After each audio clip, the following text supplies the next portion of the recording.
Hi friends, good morning. Welcome to my channel. எல்லாம் என்ன பண்ணுறீங்கப்பா? வேலையெல்லாம் முடிச்சிட்டிங்களா? இன்றைக்கி திங்கக்கிழமை. எல்லாம் திருப்பி ரொட்டீனாக எல்லாம் பசங்க ஸ்கூலுக்கு போகிறது, ஆஃபீஸுக்கு போகிறது இதெல்லாம் நடக்கும். நானும் இன்றைக்கி டிஃபன் எதுவும் செய்யலை. தம்பி சாப்பாடு தயிர் சாதம் மட்டும் போதும் மம்மின்னா தயிர் சாதம் பண்ணேன். ஆனால் எல்லாம் தயிர் தாளித்து எல்லாம் பாக்ஸில் போட்டேன். அப்புறம் என்ன நினச்சானோ தெரில, நான் இன்றைக்கி காலேஜுக்கு போகல மம்மின்னு சொல்லிட்டான். சரி, அவனும் மைண்டு டிஸ்டர்பன்ஸாக இருக்குது. எனக்கும் காலையிலே மூட் அவுட் ஆகிடுச்சு. நிறைய டென்ஷன், காலையிலே டென்ஷன், பயங்கரமான டென்ஷன் ஆகிடுச்சு. என்ன பண்ணுறதுன்னு தெரியல. அது சரியாகிறதுக்கு எப்படி ஒன்று எனக்கு 2 நாள் ஆகும். ரொம்ப மைண்ட் டிஸ்டர்பன்ஸாக இருக்குது.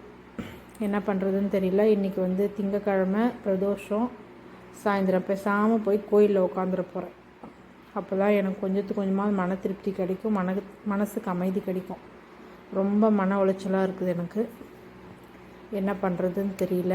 ஏன் இப்படியெல்லாம் பிரச்சனைங்க வருது அப்படின்னு எனக்கு புரியல. சரி, என்ன பண்ணுறது? எதையுமே தவிர்க்க முடியாது நம்மளால். மனசு சங்கடப்பட்டுக்கிட்டே இருக்கக்கூடாதுன்னு நினைக்கிறோம். ஆனால் ஏதோ ஒரு பிரச்சனை, யார் மூலியமா ஒரு பிரச்சனை நம்மளை ஏதோ ஒரு வழியில் தொந்தரவு பண்ணிக்கிட்டே இருக்குது. நானும் எவ்வளவோ சமாளிக்கணும்னு பார்க்குறேன், என்னால் முடியல. என்ன பண்ணுறதுன்னு தெரியல. வேறு எங்கே போய் சொல்ல முடியும்? சொந்த பந்தத்துக்கிட்ட சொன்னாலும் அசிங்கம், கேவலமாக நினைப்பாங்க. அவங்கெல்லாம் இதெல்லாம் எப்போ நடக்கும் அப்படின்னு பார்த்துட்ருக்குறவங்க. அதனால் மற்றவங்கக்கிட்ட சொல்கிறத விட என்றைக்குமே நான் சொல்கிறது அதுதான். நம்ம கஷ்டத்தை மனுஷால்கிட்ட சொல்கிறத விட கடவுள்கிட்ட சொல்லிட்டு போகலாம். ஏன்னா தீர்வும் அவன் தான் கொடுக்குறான், பிரச்சனையும் அவன் தான் கொடுக்குறான். அதனால் அவங்ககிட்டயே போய் எல்லாம் ஒப்படைச்சிட்டு பேசாமல் உட்காந்துடலான்னு இருக்கேன். அப்போ தான் கொஞ்சமாக என் மைண்டு ஃப்ரீ ஆகும். அதுவும் இத்தனைக்கும் இன்றைக்கி எனக்கு பிறந்த நாள் வேறு. இந்த ஏண்டா பிறந்தோன்ற நாள் இன்றைக்கி. என்ன சொல்கிறது போங்க. எதுவுமே நம்ம வாழ்க்கையில் ரொம்ப பர்ஃபெக்டாகவும் நடக்கும்னு நம்ம ஆசைப்படலை. ஒரு சில விஷயமாவது நம்மளுக்கு ஏற்ற மாதிரி நடக்குமா அப்படின்னா அதுவும் நடக்க மாட்டேங்குது. என்ன பண்ணுறது சொல்லுங்கள்? ரொம்ப சங்கடமாக இருக்குது. சரி, இந்த வீடியோ எதுக்காகன்னா, ஒரு பார்சல் ஒன்று வந்துச்சு. அதையாவது உங்களுக்கு காமிக்கலாம் அப்படின்ட்டு வீடியோ போடுற மைண்டே இல்லை. ஏதோ ஒன்று உங்கள்கிட்ட பேசினா கொஞ்சம் மனசுக்கு ஆறுதலாக இருக்குமே அப்படின்றதுக்காக இந்த வீடியோ நான் போட்டுட்ருக்கேன். வாங்க, என்ன பார்சல் வந்திருக்குன்னு பார்க்கலாம். வீடியோக்குள்ளே போகலாம். இவ்வளோ நேரம் இப்போ நாங்கள் வீடியோக்குள்ளே இல்லையான்னு கேட்காதீங்க. ஏதோ மன உளைச்சல், என்ன பேசுகிறோன்னு தெரியல.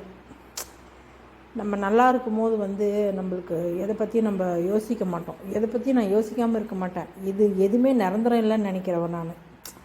இது இன்றைக்கி நம்ம இப்படி இருக்கோமா, நேற்று அப்படி இருந்தோமா, எதுவுமே நிரந்தரம் கிடையாது. எல்லாத்துக்குமே ஒரு மாற்றம் உண்டு, ஒரு மாற்றம் வரும் அப்படின்னு யோசிக்கிறவன் நான். ஆனால் ஒரு சில நேரத்தில் என்னாலே என்னை கண்ட்ரோல் பண்ணிக்க முடியறதில்ல. ஒரு சில விஷயங்களை யோசிக்கும் போது ஏன் இப்படி என்ன அப்படின்னு யோசிப்பேன். அப்புறம் நானே சரி, நம்மளுக்கு இவ்வளோ தான் விதிச்சிருக்கான் கடவுள் அப்படின்னு நினச்சிட்டு பேசாமல் போயிடுவேன். என்ன பண்ண, நம்மளும் மனுஷங்க தானே. எவ்வளோ தான் நம்ம காட்டிக்கக்கூடாது, யோசிக்கக்கூடாதுன்னு நினச்சா கூட நம்ம மனசோட வலி நம்மளுக்கு தானே தெரியும். அது ஒரு 5 நிமிஷமோ 5 நாளோ அதை நம்ம அனுபவித்து தானே ஆகணும். அனுபவிக்கிறோம் இல்லையா? அதுக்காகவாது நம்ம ஒரு தீர்வை தேடணும்னு நினைப்போம். ஆனால் அந்த தீர்வு கொடுக்க வேண்டிய ஒரு கடவுள் தானே.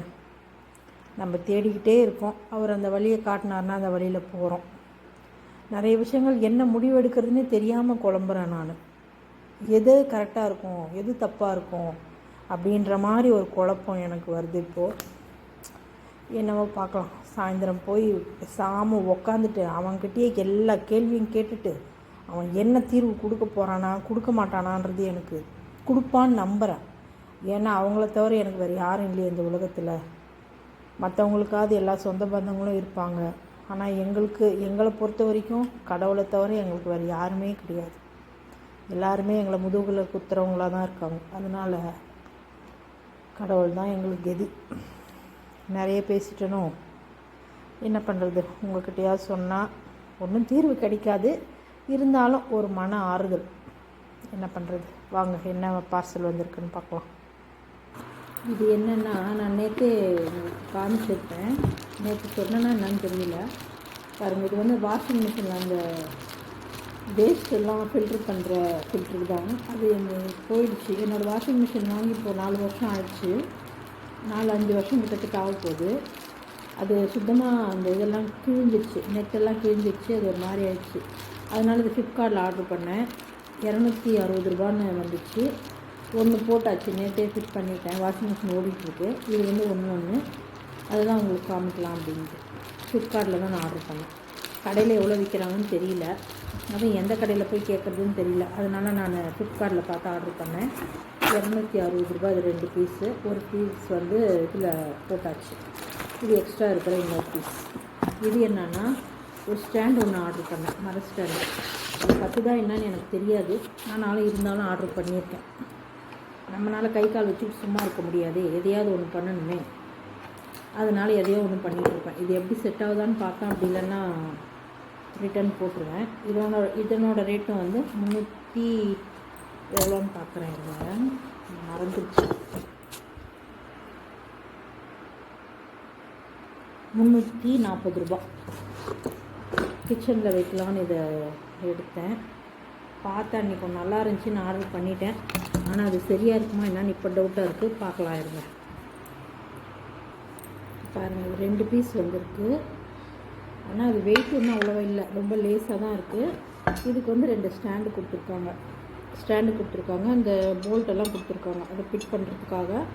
இருங்க, நான் ஃபிட் பண்ணிவிட்டு காமிக்கிறேன். ஹாய் ஃப்ரெண்ட்ஸ், பாருங்கள், இதை ஃபிட் பண்ணியாச்சு. ஆனால் இதை எங்கே வைக்கிறதுன்னு யோசிச்சுட்ருக்கேன். சமையல் ரூமில் வச்சா பத்தாதுன்னு நினைக்கிறேன். சாமி ரூமில் வைக்கலாமா இல்லை சமையல் ரூமில் வைக்கலாமான்னு யோசிச்சுட்ருக்கேன். உங்களுக்கு எதாவது ஐடியா இருந்தால் சொல்லுங்கள். சமையல் ரூமில் வச்சு பார்க்குறேன், பத்தலைன்னா சாமி ரூமில் கொண்டு வந்து வச்சுருவேன். அந்த சின்ன சின்ன இதெல்லாம் திங்ஸ் எல்லாம் எடுத்து இந்த ஸ்டாண்டு மேலே வச்சிடலான்னு பார்க்குறேன்.